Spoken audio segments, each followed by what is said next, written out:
Right. నమస్తే, welcome to PJ digital news. Telangana రాష్ట్ర ప్రభుత్వం నిన్న దాదాపు 3.04 కోట్ల రూపాయలతో బడ్జెట్ని అయితే ప్రవేశపెట్టింది. సో బడ్జెట్పై ప్రజల్లోంచి కావచ్చు, అటు నాయకుల నుంచి కావచ్చు భిన్న అభిప్రాయాలు అయితే వ్యక్తమవుతున్నాయి.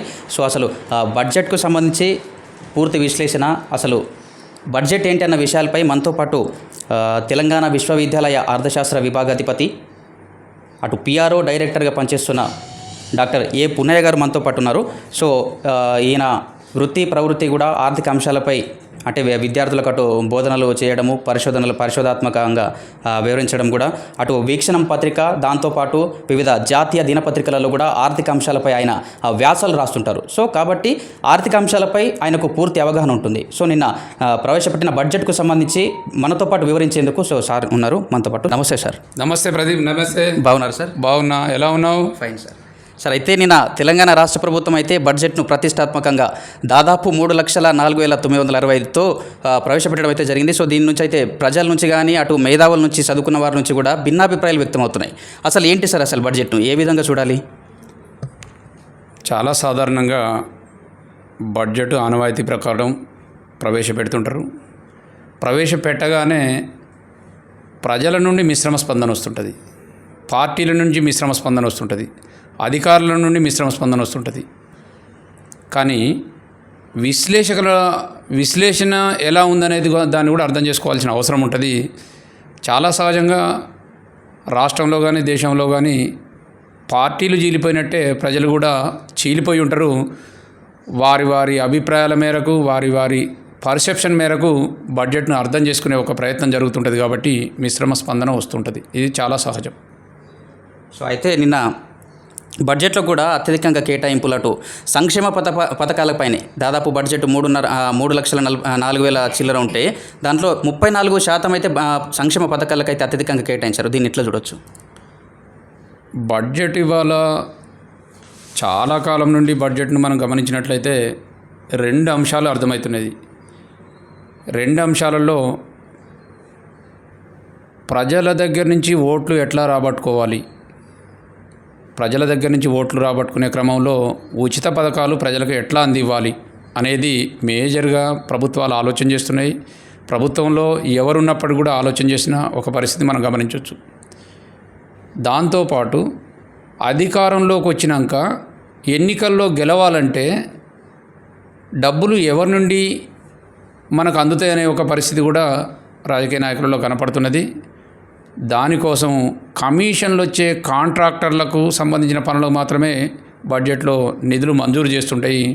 అంటే ఉచిత పథకాలు ప్రవేశపెట్టి ప్రజల దగ్గర నుంచి ఓట్లు ఎట్లా దండుకోవాలి, కమిషన్ల రూపాన అంటే ప్రభుత్వానికి డబ్బులు ఎట్లా రావాలనే ఒక పరిస్థితి బడ్జెట్లో కనపడుతుంది.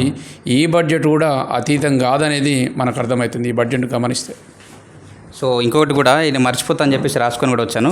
సో ఆర్థిక ద్రవ్యలోటు నిన్న బడ్జెట్లో ప్రవేశపెట్టిన తీరు చూస్తే ఆర్థిక ద్రవ్యలోటు దాదాపు 54,009 కోట్లు ద్రవ్యలోటు. సో దీన్ని పూడ్చడానికి దాదాపు రాష్ట్ర ప్రభుత్వం ఇప్పుడు కొత్తగా 69,639 కోట్లు అయితే రుణాలు సేకరించనుంది. సో ఈ రుణాలు దీన్ని ఎట్లా చూడొచ్చు? ప్రదీప్, ఒక్కటే మనం అర్థం చేసుకోవాలి. 2024-25 బడ్జెట్ను గమనిస్తే 2,91,000 కోట్లు ప్రవేశపెట్టారు.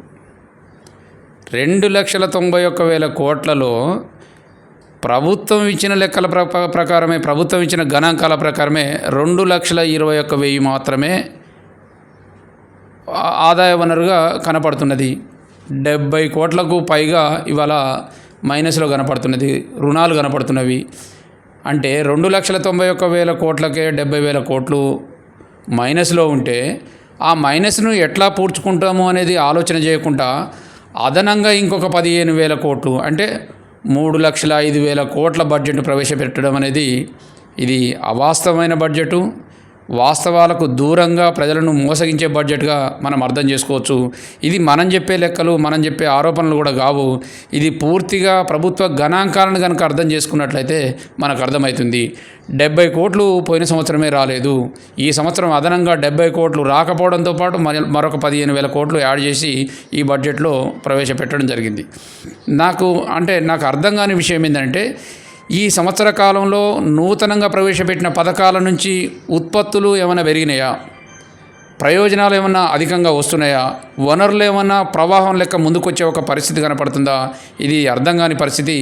అయినప్పటికీ కూడా ప్రభుత్వం ఇంకొక 15,000 కోట్లు పెట్టడం అనేది నాకైతే కొంత బాధాకరమైన అంశంగా, ఒక ఆర్థిక విశ్లేషకునిగా నాకైతే అర్థం కావడం లేదు. ఇది అవాస్తవానికి ప్రజల్ని కూడా కొంత కన్ఫ్యూజన్లో నెట్టే ఒక బడ్జెట్గా నాకు అర్థమవుతుంది. అసలు ఇప్పుడు ఈ రుణాలు ప్రభుత్వాలు అప్పులను పూడ్చడానికి కానీ సంక్షేమ పథకాలను మొత్తాన్ని అమలు చేయడానికి కానీ రుణాలు తెస్తుంటారు కదా. అసలు ఈ రుణాలు ఆర్థిక వ్యవస్థను ఇరకటంలో పడేస్తాయా లేదంటే ఎట్లా, అది చూడొచ్చు? చాలా మంచి క్వశ్చన్ అడిగినావు. శాసనసభలో మాట్లాడుతున్నప్పుడు శాసనసభ నాయకునిగా ముఖ్యమంత్రి రేవంత్ రెడ్డి గారు చాలా అద్భుతమైన ప్రకటన చేసిండు. చాలా ఆనందం అనిపించింది. మాలాంటి వాళ్ళకైతే చాలా హ్యాపీగా అనిపించింది. అవాస్తవాల పునాదుల మీద రాష్ట్రాన్ని నడిపించదలుకోలేదు. నేను వాస్తవానికి అనుకూలంగా, వాస్తవానికి దగ్గరగా ఈ రాష్ట్రాన్ని అభివృద్ధి చేసే ఒక ప్రయత్నం చేస్తా అని ప్రకటించినప్పుడు హర్షధ్వానాల మధ్యన ప్రజలందరూ కూడా హ్యాపీగా ఫీల్ అయినారు. అయినప్పటికీ వాస్తవాలు అవాస్తవాలను మనం డిస్కస్ చేసినట్లయితే అప్పుల దగ్గర మాత్రమే వాస్తవాలు కనపడుతున్నవి. ప్రజల సంక్షేమం దగ్గర ఆ వాస్తవం కనపడతలేదు. ప్రజలకు అందే ప్రయోజనాల దగ్గర వాస్తవాలు కనపడతలేదు. మీరు వచ్చినాక గత ప్రభుత్వం దశాబ్ద కాలంలో ఎన్ని అప్పులు చేసినాయంటే 6 లక్షల కోట్లని మీరే చెప్పిండ్రు. శ్వేతపత్రం మీరే రిలీజ్ చేసిరు. ఇవాళ అధికారంలో ఉన్న కాంగ్రెస్ పార్టీ ప్రభుత్వం రిలీజ్ చేసినప్పటికీ మీరు వచ్చినాక 1,58,000 కోట్లు అప్పు చేయడం జరిగింది. 1,58,000 కోట్ల అప్పులో మళ్ళా దానికి మీరే చాలా స్పష్టంగా ఏం చేసిండు, 80,000 కోట్లకు అసలు కట్టినాము, 64,000 కోట్లు వడ్డీలు కట్టినాము. మేము నికరంగా వాడుకున్నది కేవలం 4,000 కోట్లు మాత్రమే అనేది ఉజ్జాయింపుగా లెక్కలు చూపించడం జరిగింది. ఈ అప్పుల దగ్గర భిన్నాభిప్రాయం ఏం లేదు. అప్పులు అధికారంలో మీరున్నా, గతంలో ఉన్న పాలకులు తెచ్చిరు, బహుశా మీరున్నా, భవిష్యత్తులో ఇంకెవరు వచ్చినా కూడా అప్పులు తీసుకొచ్చే ఒక పరిస్థితి కనపడుతున్నది. కానీ ఈ అప్పులు ఏ మేరకు తీసుకొస్తారు, అప్పులు ఎవరి కోసం తీసుకొస్తారు, అప్పుల చెల్లింపు అనేది ఏ క్రైటీరియా ప్రకారం జరుగుతుంది, అప్పులు తీసుకొచ్చి ఈ ఉచితాలు మీరు ఎందుకు చేయాల్సిన అవసరం వచ్చింది, మీకు తెలియదా? మీరు రాజకీయ రంగంలో చాలా అనుభవం ఉన్న రాజకీయ నాయకులు మీరు. అవ్వాల రాష్ట్ర పరిస్థితి మీకు తెలియదనేది నేను ఫీల్ కావడం లేదు. రాష్ట్ర పరిస్థితి మీకు తెలుసు. మీరు ఈ అప్పులో ఉన్నదనే విషయం తెలుసు, రాష్ట్ర పరిస్థితి తెలుసు. అయినప్పటికీ కూడా ఫ్రీబీస్ అంటారు, ఉచితాలను ముందు పెట్టి మీరు అధికారంలోకి వచ్చిర్రు. మీరు ఉచితాలను ముందు పెట్టి అధికారంలోకి వచ్చి ఇవాళ ఇరుకాటంలో ఉన్న పరిస్థితి మాత్రం మీకు అర్థమవుతుంది. నేను ఒక విశ్లేషకునిగా, ఒక ఆర్థిక విశ్లేషకునిగా నేను ఫీల్ అయ్యేది ఏంటంటే, చాలా స్పష్టంగా పక్క రాష్ట్రం తమిళనాడులో ఒక ప్రత్యేకమైన పరిస్థితి తీసుకొచ్చిర్రు. మీరందరూ ఒక రాజకీయ ప్రతినిధులను, ఒక ఆర్థిక విశ్లేషకులను, ఒక సామాజిక కార్యకర్తలను, ఒక ఇంటలెక్చువల్స్ను అందరిని ఒక మీటింగ్ ఏర్పాటు చేయండి. రాష్ట్రానికి సలహాలు ఇవ్వండి. ఆర్థిక పరిస్థితి ఇట్లా ఉంది, రాష్ట్రాన్ని ఏ దిశగా తీసుకెళ్దాము అన్నప్పుడు తప్పక ప్రజలు రాజకీయ నాయకుల మాట వాళ్ళ అవసరాల కొరకు ఫీల్ అయితే మాట్లాడుతున్నారని నమ్మితే నమ్మొచ్చు. కానీ ఈ ఇంటలెక్చువల్ గ్రూప్ కావచ్చు, ఈ విశ్లేషకులు చెప్తే తప్పకుండా రాజకీయ నాయకుల మాటల కంటే కొంత సత్యంగా దీన్ని అర్థం చేసుకుంటారు. అట్లా వివరించండి. రాష్ట్ర ఆర్థిక పరిస్థితిని చెప్పండి, అవసరాలను చెప్పండి. రాబోయే పరిస్థితులలో ఇట్లే కొనసాగితే అప్పులు ఏ విధంగా ఉండబోతున్నాయి అనేది కూడా వివరిస్తారు. దాన్ని ఆమోదించండి. రాజకీయాలు చేయడం ప్రధానమే, కానీ ఇంత దిగజారుడు రాజకీయాలు చేయడం అనేది ఏ పార్టీకి కూడా మంచిది కాదనే విషయాన్ని ప్రజలు కూడా అర్థం చేసుకుంటారనే విషయాన్ని నేను ఫీల్ అవుతున్నాను. ఇంకో విషయం కూడా, గత సంవత్సరం అంటే 2024-25కు సంబంధించి తలసరి ఆదాయము 3.80 కోట్లు. సో ప్రస్తుతం అయితే 25-26కు సంబంధించి అయితే ఇది 4 లక్షలకు చేరనుంది. సో అయితే ఇదే సేమ్ ఈక్వల్గా చూస్తే అటు తలసరి అప్పు కూడా ఈ సంవత్సరము 2.12 లక్షలు. అంటే ఈ తలసరి ఆదాయము, తలసరి అప్పుని ఏ విధంగా చూడొచ్చు? తలసరి అనగానే ఇదొక మోసపూరితమైన, సాంకేతికంగా ఇది తప్పుడు అవగాహన. అంబానీ ఆదాయాన్ని, అటెండర్ ఆదాయాన్ని, రిక్షా పుల్లర్ ఆదాయాన్ని, రైతు ఆదాయాన్ని అగ్రిగేట్ చేసి సగటుగా చెప్తుంటారు. ఈ తలసరి అనే టాపిక్ దగ్గర చాలా భిన్నాభిప్రాయాలు ఉంటాయి. ఈ తలసరి అనే దాన్నే మనము సరిగ్గా చూడాల్సిన పని లేదు. అయినప్పటికీ కూడా ఈ ఆర్థిక పదజాలాన్ని ఉపయోగించి కొంత కన్ఫ్యూజ్ చేసే పరిస్థితి అయితే కనపడుతున్నది.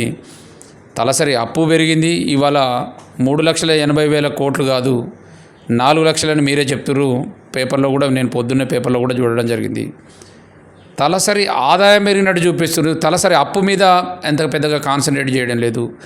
2,12,12 లక్షలకు కడుపులో ఉండే పిండంలో ఉండే పిల్లవాడికో పిల్లకో అప్పు ఇవాళ ప్రభుత్వాలు చేసి ఉన్నమాట వాస్తవం.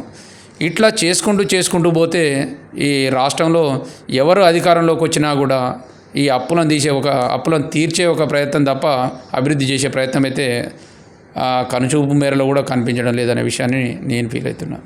సో ఈ కేటాయింపుల విషయానికి వచ్చినా కూడా దాదాపు విద్యాశాఖకు అధికంగా కేటాయిస్తే మనము భవిష్యత్ తరాలను అయితే తయారు చేసే అవకాశాలు అయితే ఉంటుంది. సో నిన్న చూసుకున్న బడ్జెట్లో 23,108 కోట్లు విద్యాశాఖ కేటాయించారు. అంటే ఇది టోటల్ బడ్జెట్లో 7.57% మాత్రమే ఉన్నాయి. సో వివిధ విద్యార్థి సంఘాలు కానీ ఇవి అన్నీ కూడా చెప్తున్న పరిస్థితి ఏంటంటే దాదాపు బడ్జెట్లో 20%, 15 నుంచి 20% నిధులు విద్యాశాఖకు కేటాయిస్తే బాగుంటుందని చెప్తున్నారు. సో దీన్ని ఎట్లా చూడొచ్చు? ప్రదీప్, విద్యారంగం గురించి విద్యార్థి సంఘాలు, ప్రజా సంఘాల మాటలను పక్కకు పెడదాం కాసేపు. రేవంత్ రెడ్డి గారు అధికారంలో రావడానికి ప్రచార సభలో చాలా స్పష్టంగా మాట్లాడిండు. మానవ వనరులను సృష్టించుకోవాలి, మానవ వనరుల మీద ఏదైతే ఖర్చు పెడతామో అప్పుడే రాష్ట్రం కావచ్చు, దేశం కావచ్చు అభివృద్ధి ఉంటుంది. ఈ మానవ వనరుల మీద ఖర్చు పెట్టడం అంటే విద్యారంగాన్ని మహోన్నతంగా అభివృద్ధి చేయాల్సిన అవసరం ఉంటుందని, మౌలికమైన వసతులు పెంచాలి, విద్యారంగాన్ని ఒక ప్రపంచ స్థాయి విద్యా విధానాన్ని తీసుకురావాలి, నేను చాలా గొప్పగా ఆహ్వానిస్తాను, విద్యారంగాన్ని రాణిస్తానని చెప్పడం జరిగింది. మీరు వచ్చి ఇది టెక్నికల్గా మాట్లాడితే 2వ బడ్జెట్ 2 బడ్జెట్లు ప్రవేశపెట్టారు, 3వ బడ్జెట్కి వచ్చారు. 2 బడ్జెట్ కాడికి ఇప్పటికి చూసుకున్నట్లయితే 7.57% ఈ బడ్జెట్లో ఉన్నది. 23,108 కోట్లు అనేది చాలా స్పష్టంగా చెప్తున్నారు. కానీ ఈ 23,108 కోట్లు కూడా ఏ మేరకు సవరిస్తారనేది కూడా అర్థం కావట్లేదు. ఇది ఆ 23 లక్షలు కేటాయింపులు మాత్రమే, ఇవి అంచనాలు మాత్రమే. ఎంత మేరకు రీచ్ అయితే అనేది మనకు అర్థమయ్యే ఒక పరిస్థితి కూడా లేదు. ఇది అంత విద్యారంగానికైతే ఏమాత్రం ఉపయోగపడవు, చాలవు కూడా. ఒక మాటలో చెప్పాలంటే మనకంటే పేద దేశాలు ఒరిస్సా చూడండి, ఛత్తీస్గఢ్ చూడండి, బీహార్ చూడండి, ఉత్తరప్రదేశ్ చూడండి, ఈ రాష్ట్రాలలో అన్ని రాష్ట్రాలలో కూడా 14 పైగా మనకు విద్యారంగానికి కేటాయించిన ఒక సందర్భం ఉంది. నేను మాట్లాడతలేను ఢిల్లీ గురించి, మాట్లాడతలేను మన పక్క రాష్ట్రం ఆంధ్రప్రదేశ్ గురించి మాట్లాడతలేను. మనము 7% దగ్గర మనం ఉండడం అనేది చాలా విచారకరము. నేను రేవంత్ రెడ్డి గారిని చాలా గొప్పగా ఊహించుకున్నా. ఎందుకంటే మొదటి బడ్జెట్లో కాస్త కొంత సమన్వయం చేసుకుంటూ, సమీక్ష చేసుకుంటూ ఈ బడ్జెట్లో ఎంత లేదన్నా ఒక 15 నుండి 20% విద్యారంగానికి కేటాయించాల్సిన అవసరం ఉంది.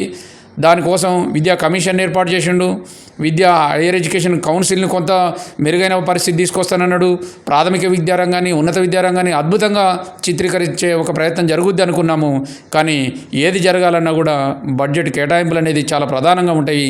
ఆ బడ్జెట్ కేటాయింపులు చూస్తే నాకు చాలా బాధగా ఉన్నది. హైయర్ ఎడ్యుకేషన్కి అయితే చాలా దారుణంగా ఉంది.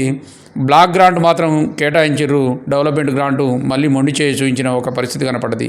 ఈ కేటాయింపులు పక్కకు పెట్టండి, ఎన్ని వస్తాయనే దాని మీద అందరూ కూడా ఆందోళన కనపడుతున్న పరిస్థితి కనపడుతున్నది.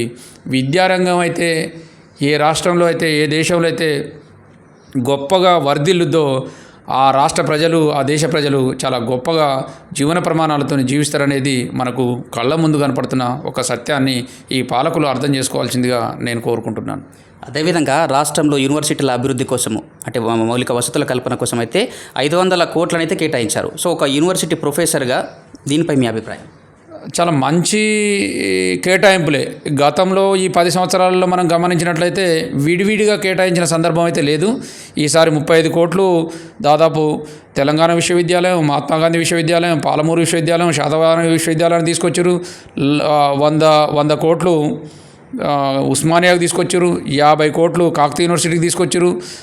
వీరనారి చాకలవిలమ్మ విశ్వవిద్యాలయానికి 100 కోట్లు తీసుకొచ్చి చాలా ఆహ్వానించదగిందే. అయినప్పటికీ కేటాయింపులు ఓకే, ఇవి అందిస్తారా, ఒకవేళ అందిస్తే ఎంత మేరకు అందిస్తారు, ఇంత మేరకు అందిస్తే ఎంతో కొంత ఉపయోగంగా ఉంటుందనే విషయాన్ని కూడా నేను అభిప్రాయపడుతున్నా. కొంత ప్రయత్నం అయితే జరిగింది.